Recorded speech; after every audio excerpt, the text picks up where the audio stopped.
حارث بھائی روایت ہے کہ بچپنے میں جب بھی امام حسین علیہ السلام اماں جی کی بارگاہ میں سیدہ زہرا سلام اللہ علیہا کی بارگاہ میں عرض کرتے نا، اماں العطش، اماں مجھے پیاس لگی ہے، مجھے پانی عطا فرمائیے۔ روایت میں آتا ہے کہ جناب زہرا جو بھی کام کر رہی ہوتی ہر کام کو چھوڑ کر حسین کو پانی پلا دیتی۔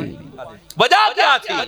وجہ یہ تھی جناب زہرا جانتی تھی کہ یہ میرا بچہ تپتے ریگستان پر بغیر پانی کے پیاسا ذبح کیا جائے گا، آج میرے حسین کو پیاس نہ لگے، آج میرے حسین کو پیاس نہ لگے۔ دوستان محترم،